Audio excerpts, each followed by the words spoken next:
अजय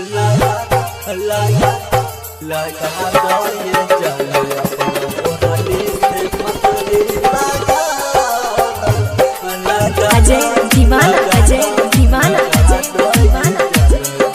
मलमल मलमल चंचल recording studio लक्ष्मीनिया। तू चल जाइबू हम कैसे रहबो, दिलवा के बात बो के कर से कहबो। जाबे बाबा हो, तू चल जाइबू हम कैसे रहबो, दिलवा के बात बो के कर से कहबो। मेहंदी रचैलू मंगिया सजैलू, सजल सपना में अगिया लगैलू, जहर भी हाथ से पिला लगा दो ये जल अपना ओढ़नी से फसरी लगा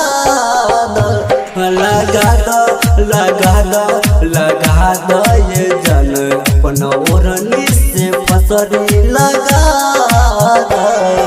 दिल में दादा दिहलू कोई से के जान रामद हिंदीवाना, रामद हिंदीवाना, रामद हिंदीवाना, रामद हिंदीवाना। अजय दीवाना, अजय दीवाना, अजय दीवाना। मलमल मलमल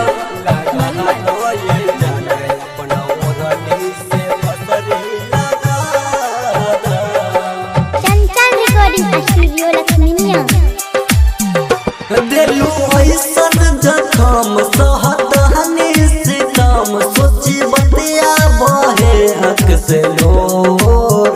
कोइलू जिंदगी खराब पिया तोहनी सारा, बुझलू ना हमर मजबूरी। छोड़ के तू जइबू खुश न रहबू, याद आइब तोहरो भूल न पैबू। भूले के हुनर तू बता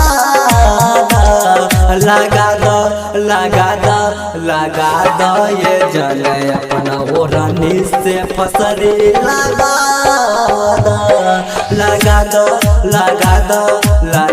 दो ये जल अपना ओढ़नी से फसरी लगा दो। जाबे वफा हो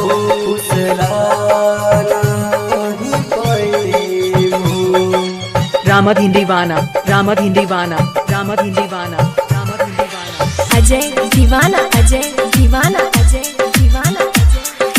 मलमल मलमल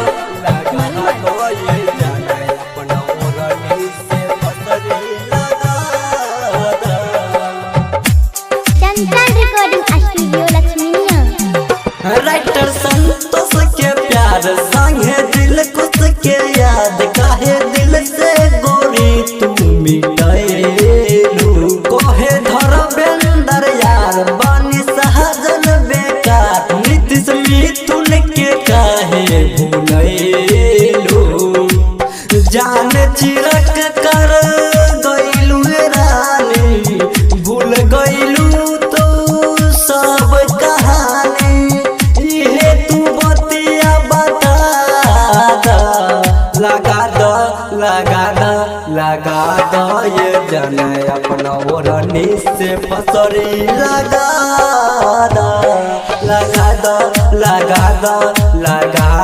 ये जन अपना ओढ़नी से फसरी लगा दो।